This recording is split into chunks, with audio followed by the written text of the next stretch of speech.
आप देख रहे हैं सनमार्ग लाइव 7। एक स्टेटमेंट पढ़ा था, उन्होंने कहा था मुझे आश्चर्य होता है कि ये वैदिक मैथमेटिक्स भारत में क्यों नहीं पढ़ाई जाती है।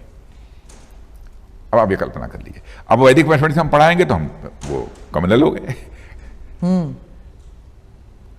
और उस समय हमारे मुस्लिम टीचर्स उसे अप्रिशिएट कर रहे थे, वो कहते थे मंत्री जी अब तक थी कहां, क्यों नहीं पढ़ाया जाता था।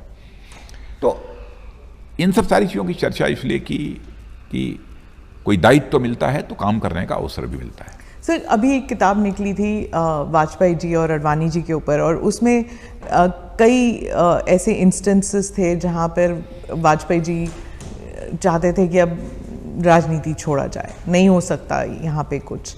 अडवाणी जी की किताब अगर आप पढ़े तो उनमें भी काफ़ी बारी ये फीलिंग आती है कि I have done with this, नहीं करना चाहता, और उन्होंने इस्तीफा भी दिया था, इफ़ यू रिमेंबर। आपका कभी आपकी लाइफ में ऐसा कोई मोड़ आया जब आपने कहा बस हुआ और नहीं करना चाहता मैं ये काम? नहीं, ऐसा मैंने नहीं सोचा।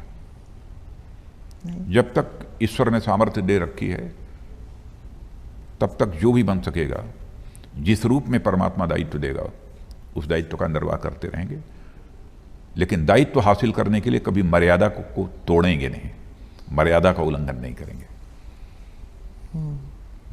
नहीं तोड़ेंगे। आपके पॉलिटिकल करियर में, राजनीतिक करियर में आपके मित्र कौन रहे हैं, आपके आइकॉन्स कौन रहे हैं, आपको जैसे आपके मार्गदर्शक कौन रहे हैं? बहुत सारे लोग हैं। राजनीतिक नेताओं में पूछेंगे तो आदरणीय अटल बिहारी वाजपेयी जी से मेरा बहुत ही नज़दीक का वो था, वो हमारे आदर्श हैं। आदरणीय अडवाणी जी भी हमारे लिए आदर्श रहे हैं। यही लोग रहे हैं हमारे काल में जी। पंडित दीनदयाल जी उपाध्याय जी को तो एक्चुअली मैं देखा नहीं था मैंने, लेकिन उनके विचारों से ही अच्छी तरह मैं परिचित हूँ और उन्हीं के बताए रास्ते पर हम लोग आगे चल रहे हैं। धन्यवाद सर।